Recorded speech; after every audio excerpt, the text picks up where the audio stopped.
गोरी भाभीयों की काली ननंद के लंबे बाल।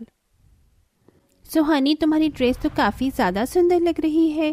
वो तो लगूंगी ही ना, मेरे गोरी रंग पर ये लाल रंग बहुत ज्यादा खिलता है। इस कॉलेज की सबसे ज्यादा खूबसूरत गर्ल हूँ। सुहानी, इस कॉलेज की सबसे ज्यादा खूबसूरत लड़की तुम और तुम्हारी बहनें नहीं बल्कि मैं हूँ।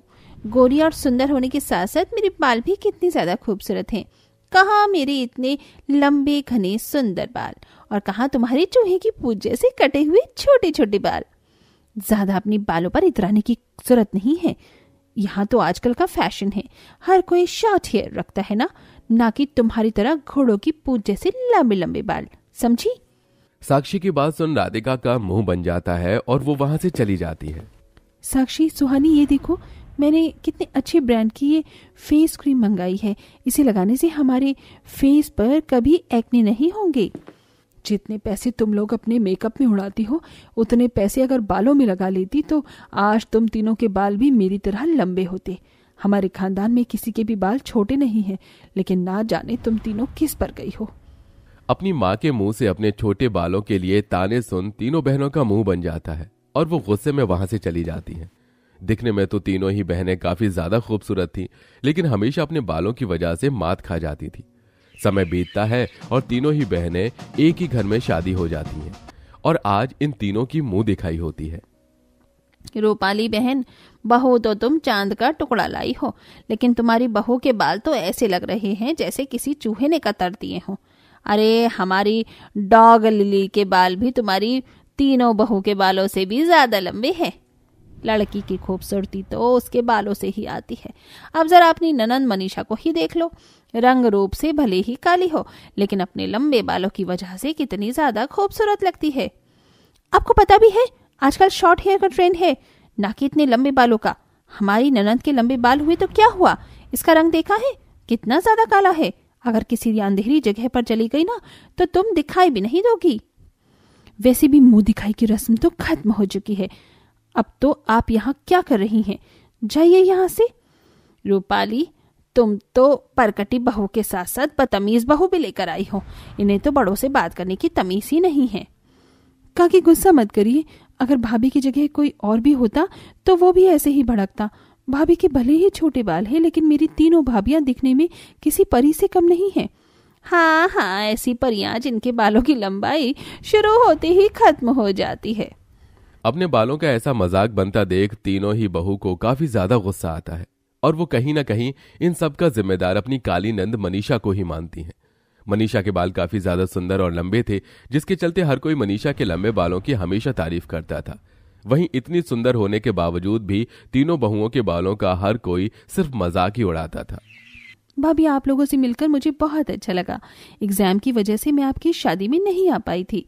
वैसे मनीषा, मैंने तुमसे कितनी बार पूछा, लेकिन तुमने मुझे अभी तक अपने इतने लंबे बालों का राज नहीं बताया। देखो ना, मेरे बाल पहले से कितने ज्यादा छोटे हो गए हैं। बताओ ना, तुम अपने बालों में क्या लगाती हो? कुछ नहीं महक, मैं तो बस अच्छे से तेल से अपनी सर की मसाज करती हूँ और बिना केमिकल वाला शैम्पू यूज करती हूँ। मैं भी यही सब करती हूँ, लेकिन मेरे बाल तो बढ़ते ही नहीं। महक, मैं तुम्हें कुछ प्रोडक्ट्स बताती हूँ, अगर तुम उनका यूज करोगे तो तुम्हारे बाल जरूर लंबे हो जाएंगे। नहीं भाभी, आप इस मामले में तो रहने ही दीजिए। पता चले आपके बताए गए प्रोडक्ट यूज करके मेरे बाल आप दोनों की तरह ही छोटे ना हो जाए। मैं तो ऐसे ही ठीक हूँ। भले ये सब महक ने मजाक में कहा हो, लेकिन तीनों बहुएं इस बात को काफी ज्यादा सीरियस लेती हैं। काली बिल्ली जैसी शक्ल है इसकी, फिर भी लोग इसके बालों को इतनी ज्यादा तारीफ करते हैं, और हमारे इतने सुंदर होते हुए भी लोग हमारे बालों की इतनी बेइज्जती करते हैं। बस अब बहुत हुआ, अब मैं इसे नहीं छोड़ूंगी। ये सब इसके लंबे बालों की वजह से हो रहा है ना। अब इसके लंबे बालों का हमें ठिकाना तो लगाना ही होगा। तीनों गोरी बहुएं अपनी काली नंद के बाल को खराब करने के लिए प्लान बनाती हैं, और जब मनीषा अपने कमरे में सो रही होती है तो जाकर उसके बालों में च्युइंगम लगा देती है। मनीषा जैसे ही उठती है और अपने बालों में च्युइंगम लगा देखती है तो रोने लगती है। माँ, देखो ना, मेरे बालों पर ये च्युइंगम किसने लगा दी है? मेरे बाल तो इससे खराब हो जाएंगे। माँ जी, मुझे लगता है कि मनीषा के बालों को काटना होगा। अब इसके अलावा हमारे पास कोई और दूसरा ऑप्शन नहीं है। नहीं बहू, हमें मनीषा के बालों को नहीं काटना होगा। रूपाली किचन में जाती है और फ्रिज से आइस क्यूब निकालकर जहां जहां मनीषा के बालों में च्युइंगम लगी थी वहां वहां उस आइस क्यूब को लगाती है।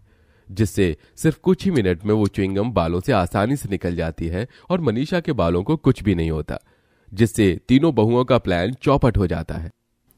ये प्लान तो खराब हो गया, अब हम लोग क्या करें? टेंशन नॉट, मेरे पास एक और आइडिया है। तीनों बहुएं चुपके से मनीषा के शैम्पू में हेयर रिमूवल क्रीम मिला देती हैं।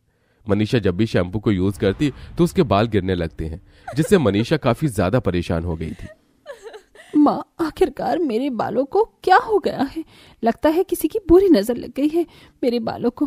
पहले मेरे बालों में ना जाने च्युइंगम कहाँ से आ गई और अब मेरे बाल कैसे गिर रहे हैं। मुझे भी ऐसे ही लग रहा है। शाम को मैं तेरे बालों की नजर उतारूंगी बेटा। माँ जी, नजर उतारने का कोई फायदा नहीं है। ये सब कमाल किसी की पूरी नजर का नहीं बल्कि हमारा है। मनीषा के बालों को ऐसे टूटते हुए देख तीनों ही बहुएं काफी ज्यादा खुश होती हैं, लेकिन इससे ज्यादा खास असर मनीषा के बालों पर नहीं पड़ता और ऐसे ही समय बीतता रहता है। रूपाली बहन जी, अगले हफ्ते हमारे घर का फंक्शन है। मैं आपको, आपकी बेटी और बहू को इनवाइट करने आई हूँ। आप सबको फंक्शन में जरूर आना है और हाँ, आप सब लोग जरूर पंजाबी सूट पहन कर आना। ये देखिए, मैं तो आप सबके लिए परांदा भी लेकर आई हूँ। हमारे यहाँ तो लड़कियां पंजाबी सूटों पर ये परांदा जरूर लगाती हैं। लेकिन ये तो सिर्फ 3 ही परांदे हैं। हाँ, क्योंकि मनीषा बेटी के बाल तो वैसे ही इतने लंबे हैं, तो उसे परांदे की क्या जरूरत। ये 3 परांदे तो मैं आपकी बहू के लिए लेकर आई हूँ, ये आप उन्हें मेरी तरफ से दे दीजिएगा। फिर से अपनी काली नंद के लंबे बालों की वजह से तीनों बहुओं के छोटे बालों का मजाक बनता है। इसलिए तीनों बहुएं कुछ ऐसा करने की सोचती हैं जो मनीषा ने अपने सपने में भी नहीं सोचा था। फंक्शन के दिन सभी ने छुट्टियां कर रखी थीं। तीनों बहुएं इसी बात का फायदा उठाती हैं। चारों तरफ ठंड का माहौल होता है, इसलिए फंक्शन में बोन फायर का इंतजाम भी हो रखा था। इसी का फायदा उठाकर तीनों बहुएं चुपके से मनीषा की चोटी को बॉन फायर से जला देती हैं, जिससे मनीषा की चोटी में आग लग जाती है और वो अपनी जलती चोटी के साथ इधर से उधर भागने लगती हैं। बचाओ, मुझे बचाओ, कोई मेरी मदद करो, मेरे बाल जल रहे हैं, कोई मेरी मदद करो। मनीषा की चिल्लाने की आवाज सुन के उसके तीनों भाई वहां भागे भागे आते हैं और मनीषा के ऊपर पानी डाल देते हैं, जिससे मनीषा की जान तो बच जाती है, लेकिन उसके आधे से ज्यादा बाल जल जाते हैं। ये सब देख तीनों बहुएं बहुत खुश होती हैं कि तभी वहां उन तीनों के पति आते हैं और इन तीनों को थप्पड़ मारते हैं। भैया, आप तीनों ने भाभी को क्यों मारा?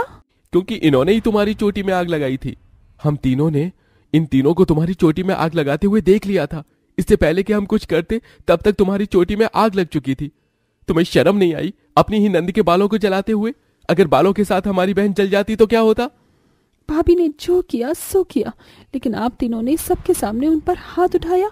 वो आपकी पत्नी है और उनके साथ ऐसा आप कैसे कर सकते हैं? और अगर आज भाभी की जगह कोई और भी होता तो वो भी शायद यही करता। आप लोग हमेशा उनके छोटे बालों के लिए उन्हें ताने देते हैं और मेरे बालों को उनके बालों से कंपेयर करते हैं। मनीषा, हमने तुम्हारे साथ इतना बुरा किया, हमारी वजह से आज तुम्हारी जान भी जा सकती थी, लेकिन उसके बाद भी आज तुम सबके सामने हमारे गुनाहों को छिपा रही हो। मनीषा, हमें माफ कर दो। हम हमेशा तुम्हारे बालों को देखकर जलती रहे और तुमसे नफरत की, लेकिन आज तुम्हारी अच्छाई को देखकर हमें बहुत शर्म महसूस हो रही है। अपनी तीनों भाभी को भरी महफिल में सबके सामने हाथ जोड़ता माफी मांगता देख मनीषा उन्हें माफ कर देती है, जिसके बाद अब तीनों ही भाभी अपनी नंद के बालों का अच्छे से ख्याल रखती हैं। वहीं मनीषा की वजह से अब तीनों भाभियों के बाल भी लंबे हो जाते हैं। वहीं मनीषा के बाल भी अब ठीक हो जाते हैं और अब तीनों भाभियां और नंद एक साथ खुशी खुशी रहती हैं।